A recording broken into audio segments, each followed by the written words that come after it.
Ladies and gentlemen, Raiders Nation, buckle up, because if there's one thing that gets the blood pumping in the AFC West, it's a trip to Arrowhead Stadium, where the roar of that sea of red can swallow you whole.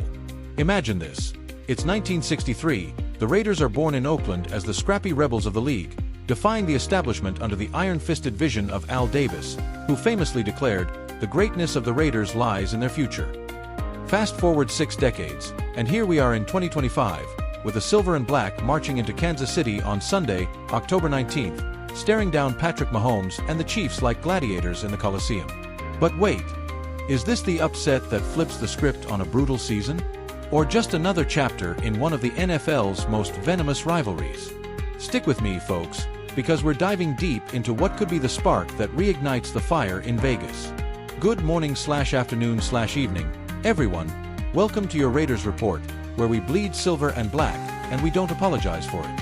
I'm your host, channeling the spirit of John Madden himself, that larger-than-life legend who called Raider games with a twinkle in his eye and a turkey leg in hand. Today, we're laser-focused on the Raiders' Week 7 showdown against the Kansas City Chiefs, a game that's not just about points on the board, but about pride, payback, and maybe, just maybe, a statement win before the bye week hits. The Raiders sit at 2-4 after snapping a gut-wrenching 4-game skid with a gritty victory over the Titans last Sunday. That win, it was like a shot of adrenaline straight to the heart. Defense stuffing the run, Geno Smith slinging it with precision, and rookie sensation Ashton Jeanty churning out yards like he's got a personal vendetta against turf. But now, the real test, Arrowhead, where the Chiefs are 3-3 but heavy favorites at -12.5, according to the oddsmakers. Easier said than done? You bet. But Raiders head coach Pete Carroll, the 74-year-old maestro who brought Super Bowl glory to Seattle and now wears the pirate eye black in Vegas, dropped some gold in Friday's presser. Let's roll the tape, or in this case, break it down like we're in the huddle. First off, the injury buzz that's got every Raider fan checking their phone every 5 minutes. Wide-out Jakobi Meyers and tight end Brock Bowers, two of the most dynamic weapons in this offense, have been nursing bumps and bruises, but Carroll's optimism is like a stiff arm to doubt. On Meyers, who's been dealing with a nagging knee and toe issue that sidelined him from Wednesday and Thursday practices. "Yeah, well, both of them got work today," Carroll said, his voice steady as ever. Jakobi got more than Brock did.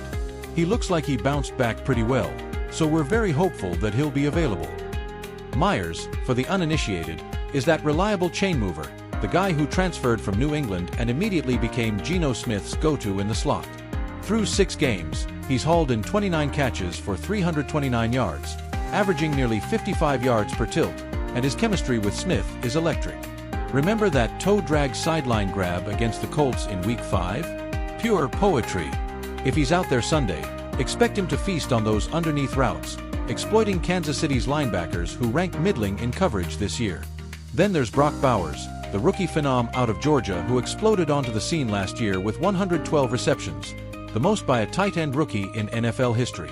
This season, he's been hobbled by a pesky knee tweak, a grade 2 PCL sprain from Week 1 that's turned into a bone bruise nightmare, missing the last 2 games and sitting out most of practice until a limited Friday session. Carroll didn't mince words. Brock got his first workout here in a while. His workouts have been great during the week. I watched him when he was working with the trainers, and he's really going good. So, we're really close on him. But the injury report tags him as doubtful, and honestly, folks, with the bye looming, why risk it? Bowers has 19 grabs for 225 yards so far, a pace that screams Pro Bowl if he stays healthy. Without him, the tight end room leans on Michael Mayer, who's solid but not the mismatched nightmare Bowers is. Picture this, Bowers back in the fold, seems stretching like he did in that 2024 playoff push. Could be the X factor against a Chiefs secondary that's allowed 215 passing yards per game, 19th in the league. Now, let's zoom out to the big picture. This isn't just any road tilt, it's a blood feud etched in AFC West lore. The Raiders-Chiefs rivalry, it's got more twists than a Hollywood blockbuster. Back in the day, when the Raiders ruled Oakland and Kansas City was Hunt's kingdom, games were outright wars. Think the 1970s Holy War, with Ken Stabler's snake arm launching haymakers to Cliff Branch, while the Chiefs' Buck Buchanan anchored a defense that hit like freight trains. Fast forward to the Madden era, the coach, with his walrus mustache and infectious laugh, led the Raiders to 3 Super Bowls in the 70s and 80s, beating the Chiefs in classics like the 1980 AFC Divisional Playoff, a 27-7 rout where Marcus Allen danced through tackles like it was a turf toe tutorial. And don't get me started on the holy roller. Stabler's desperation fumble recovery touchdown in 78 that still has Arrowhead fans grinding their teeth. The Raiders hold a 68-54-1 all-time edge over KC, but lately? Oof. The Chiefs have owned the last 5 meetings, outscoring Vegas by 35 points combined.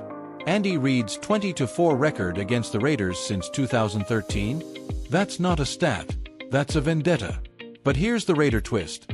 Under Carroll, imported from Seattle where he built the Legion of Boom, this defense is evolving. Max Crosby, that edge-rushing beast with 12 sacks already in 2025, leads a front four that's third in the league against the run, holding foes to 95 yards per game. Crosby's got that Al Davis fire, relentless, rebellious, and if he disrupts Mahomes' rhythm, watch out. Mahomes, by the way, is QB1 in fantasy rankings this year, with 1,800 yards and 14 TDs, but the Raiders' secondary, bolstered by Jack Jones and Nate Hobbs, has picked off 6 passes. Comparative stats: Chiefs games go over the total 50% of the time, but Raiders tilts?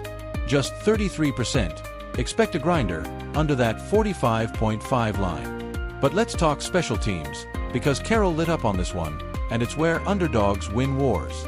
Last week against the Titans, the Raiders' coverage units flipped the script. No more gaffes, just pinpoint punts and a Daniel Carlson field goal that sailed true from 48 yards. We're getting a couple guys back in the right spots, and all that helped, Carroll beamed. We played really well, kicked the ball really well, placed it well, executed a really good game plan. Johnny Radigan jumping in, A.J. Cole's effort after spraining his ankle the week before, it was fantastic. We're going in the right direction. Special teams coordinator Tom McMahon, who cut his teeth with the Chiefs back in 2012, knows Arrowhead's wind tunnels like the back of his hand. If they pin Pacheco and hunt deep, it could force Mahomes into 3rd and longs where Crosby feasts. Tactical breakdown: Carroll's scheme is classic West Coast, quick slants, play-action bootlegs, but with a Raider edge, aggressive blitz packages from DC Patrick Graham, who schemed up 3.5 sacks on Caleb Williams last week. Against KC's O-line, missing left tackle Josh Simmons for personal reasons again, look for Janty to pound the rock early. The rookie's 9th in the league with 424 rushing yards, averaging 5.5 per carry, echoes of Marcus Allen's Heisman days. If Janty gets 20 touches, he could eclipse 100 yards, opening play action for Devontae Adams, who's drawn double teams all year but still snagged 7 for 92 last outing. Shifting gears to the rivalry mindset, because Carroll's philosophy here? It's pure Raider DNA.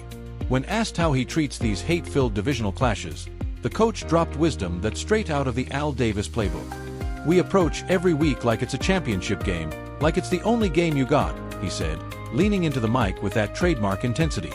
We don't rate them on who, where, or whether you're playing on Monday night or Sunday afternoon. We want to win every game we play the best we can possibly play. So, we can't do any better than that. It doesn't matter who we're playing. This is the biggest game in the world. It's the only one we got. We may never get another one. Chills, right? That's the commitment to excellence motto in action. The one Davis hammered into every Raider from Stabler to Charles Woodson. No rankings, no excuses. Just that rebellious spirit that moved the franchise from Oakland to LA to Vegas, turning Allegiant Stadium into the Death Star, where fans in black hole gear chant like it's the Black Sabbath concert from '77. To bring this alive, let's imagine I'm courtside with a couple of voices from the locker room. First up, Max Crosby, the edgelord who's become the face of this defense. Tattoos, intensity, and a motor that doesn't quit.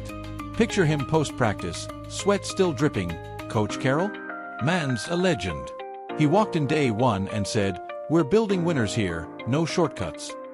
Against the Chiefs? It's personal. Mahomes is surgical, but one bad snap, and we're turning Arrowhead into our house. Raiders Nation, this one's for you. Get loud from the couch. And from the other side, let's fabricate a quick huddle with Geno Smith, the veteran gunslinger Carroll traded for in the offseason, reuniting their Seattle Magic. Pete's got that fire, Geno might say, flashing that easy smile. Every game's Super Bowl Sunday in his world. With Jacoby and hopefully Brock back, we're scheming up some wrinkles, screens to Janty, deep shots to Adams. Chiefs think they own this division? We're here to remind them, just win, baby. Expert takes? Oh, we've got NFL analyst Albert Breer, who's covered more trenches than a World War doc, chimes in, Carroll's steady hand is what Vegas needed after the chaos. If Myers plays, that offense hums at 300 yards. Without him, it's a slog. But Crosby on Mahomes? That's fireworks. Expect 2 sacks minimum. And from the fantasy desk, Matthew Berry predicts, Janty's a league winner here. 20 touches against a Chiefs run D that's gashed for 110 yards lately. Start him with confidence. Seasonal impact. Huge. A win catapults the Raiders to 3-4, just 2 games back of the division lead held by the Chargers and Broncos. Tiebreaker over KC. Instant momentum into the bye, where Carroll can tinker. Maybe integrate more 2 tight end sets post-Bowers recovery. Playoff implications. The AFC West is a snake pit. Chiefs with 3 losses already, Raiders with Janty's rookie spark. A victory here echoes the 2021 upset, when Derek Carr stunned Mahomes 41-17. Predictions. I'll say Raiders keep it close, 27-24 Chiefs, but cover the spread. Upset alert. If Bowers suits up, flip it. Raiders 30-27, Janty with 120 yards and a score. Wrapping this up, Raider faithful, remember why we love this team. It's not the glamour, it's the grit, the underdog snarl that Al Davis instilled, the way John Madden made football fun even in defeat. From the fog of Oakland to the neon of Vegas, the Raiders are eternal rebels, and Sunday's our chance to raid the kingdom. Tune in at 1 p.m. Eastern Time on CBS. Stream it on Paramount Plus if you're tailgating the Death Star vibe from afar. Grab your silver face paint, crank up some Survivor, Eye of the Tiger for that Rocky Balboa edge, and let's show Arrowhead what commitment to excellence really means. Will it be heartbreak or history? You won't want to miss a snap. This is the Raiders Report, signing off with a Pirates promise. We'll be back next week, winners or warriors. Just win, baby.